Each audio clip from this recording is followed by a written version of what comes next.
وعلیکم السلام ورحمۃ اللہ۔ مولانا صاحب، امت کے جو دشمن ہیں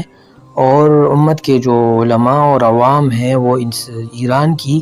جو دشمنی کر رہے ہیں، اور ایران کے جو اہلِ کار ہیں حزب اللہ وغیرہ، ان کے ساتھ جو امت کی دشمنی ہے وہ شیعت اور رافضیت کی وجہ سے نہیں ہے، اور نہ ایرانی قومیت اور فارسیت اور پاکستانیت اور افغانیت اس وجہ سے نہیں ہے،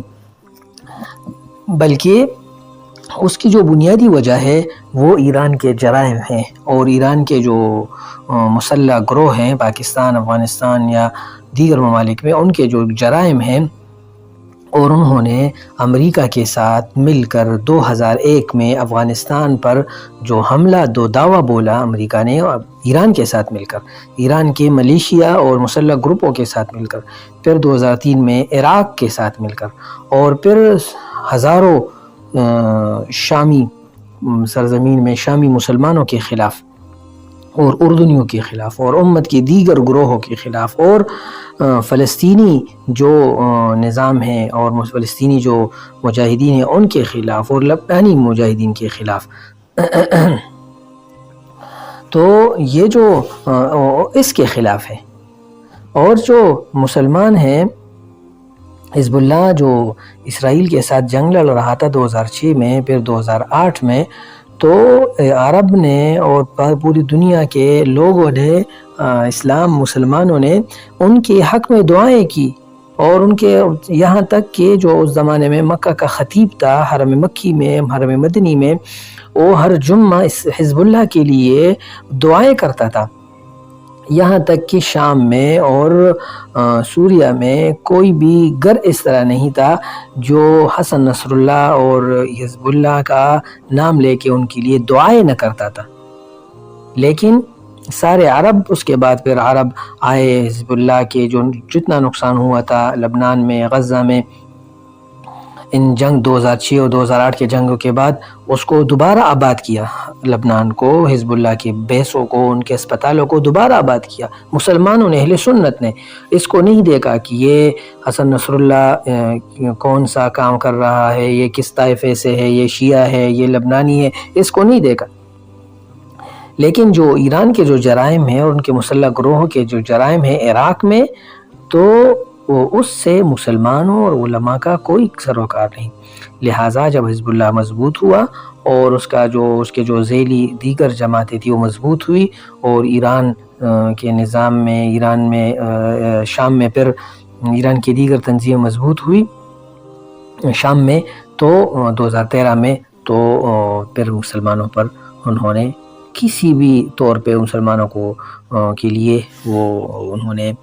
یعنی رحم نہیں کیا، مسلمانوں پر رحم نہیں کیا، اہل سنت پر رحم نہیں کیا، بلکہ جس طرح انہوں نے ظلم، جس طرح صہیونیوں کے ساتھ اور اسرائیلیوں کے ساتھ معاملہ کیا تھا، تو اس سے زیادہ سخت اہل سنت کے ساتھ معاملہ کیا، اور اس کے لیے روس کو اور اس کے لیے امریکہ کو بلا کے مسلمانوں پر، اور یعنی ہزاروں لوگ ان کو قتل کیا، ان کو جلایا، ان پر بمباری کی، ان کو زندہ زمین میں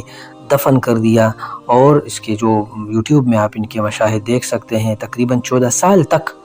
اور جس طرح بابک خرمی نے اور حمدان قرمتی نے اور اسماعیل صفوی نے کام کیا تھا اہل سنت کے ساتھ، تو اسی طرح انہوں نے شام میں مسلمانوں کے ساتھ ان کے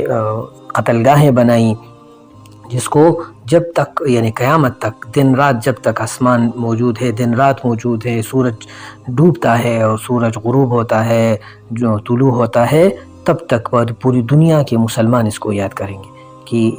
انہوں نے یہ کام کیا۔ لیکن اب امت اپنے نشے سے وہ بیدار ہو چکی ہے۔ امت کو یعنی طائفیت اور رافضیت اور شیعیت کے نعروں سے کوئی سروکار نہیں۔ ان نعروں سے پورے 40 سال تک، 78 سے 2018 تک ان کو یعنی ان کے ان نعروں سے، مزین نعروں سے ان کو لبایا گیا،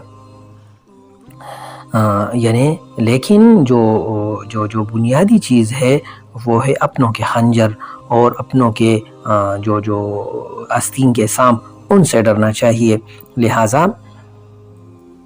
یعنی اپنے آپ کو یعنی لا یلدغ المؤمن من جحر واحد مرتين، مطلب جو آدمی ان آستین کے سانپوں سے 2 مرتبہ ڈسا تو حدیث کا مفہوم مخالف یہ ہے کہ وہ مومن نہیں ہے. یعنی امت ایران کے ساتھ کڑی ہے، مظلوم ایران. کیوں؟ کیونکہ امریکی مخالفت میں اور صہیونی مخالفت میں. اور لیکن جب یہ شام کے اور لوگوں کے خلاف کڑی ہے تو اب امت ان کے ساتھ پھر کڑی نہیں ہوتی. اس وجہ سے قرآن کی آیت ہے لا ينهاكم الله عن الذين لم يقاتلوكم في الدين ولم يخرجوكم من دياركم ان تبروهم وتقسطوا اليهم ان الله يحب المقسطين انما ينهاكم الله عن الذين قاتلوكم في الدين واخرجوكم من دياركم وظاهروا على اخراجكم ان تولوهم ومن يتولهم فاولئك هم الظالمون. اللہ تعالیٰ آپ کو ان لوگوں سے نہیں روکتے جو تمہارے ساتھ دین میں جھگڑا نہ کرے اور نہ تمہیں اپنے گھروں سے نکالے، بلکہ اللہ تعالیٰ تمہیں ان لوگوں کے ساتھ جو تمہارے ساتھ جھگڑا کرتے ہیں تو اپنے گھروں سے نکالتے ہیں، ان کے ساتھ لڑائی کا حکم دیتے ہیں اور تمہارے خلاف لوگوں کا ساتھ دیتے ہیں. لہٰذا اس بات کو سمجھنا چاہیے اور اس حقیقت کو سے صرف نظر نہیں کرنی چاہیے.